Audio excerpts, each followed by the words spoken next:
morning's U.S. Bank Economic 360. There's been quite a bit of action in recent days in an effort to get things moving around the world, specifically in Europe, where the economy has been especially bad. U.S. Bank investment analyst Jim Russell joins us now with perspective on what this means for all of us and what we should be watching for. Good to have you with us, Jim. Good morning. Talk about some of the action where these various governments are trying to bolster the economy, especially with elections going on in a lot of countries. Yeah, that's a great point, Brian.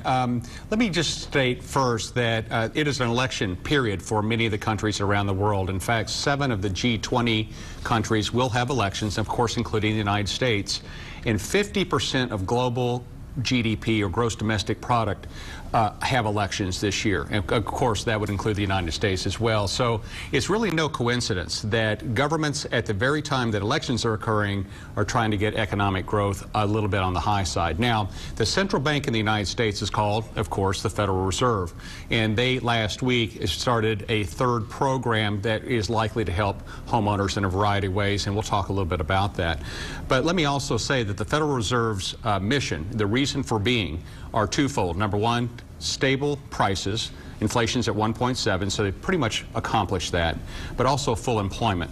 Unemployment, unfortunately, has been above 8% for 43 consecutive months, and so they're working on that initiative with this latest program. All right, we should point out that the Fed is supposed to be apolitical, right? That is correct. It's not tied to a political party. And yet, in an election year, the economy is always the #1 issue. We're watching the Fed. There's been some decisions and some talk this week. Right. What is exactly going on with the Fed, the Federal Reserve, and how is it affecting the economy, or will it? Great question. The Fed has announced a third bond buying program. A fancy word that's commonly attached to this bond buying program is called quantitative easing. And so what the Fed does is go out and they print money and they buy bonds in the open market. That keeps interest rates very low. This third version, which was announced last week, specifically targets mortgage bonds, which will keep mortgage rates very low for an extended period of time.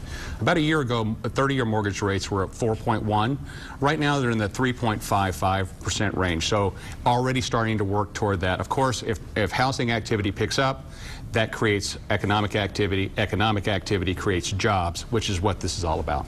And of course, we're all winners when there are more jobs. Absolutely. And more economic activity. That's all the time we have, Jim. We appreciate you and U.S. Bank. Thanks for being with us today. Thank you, sir.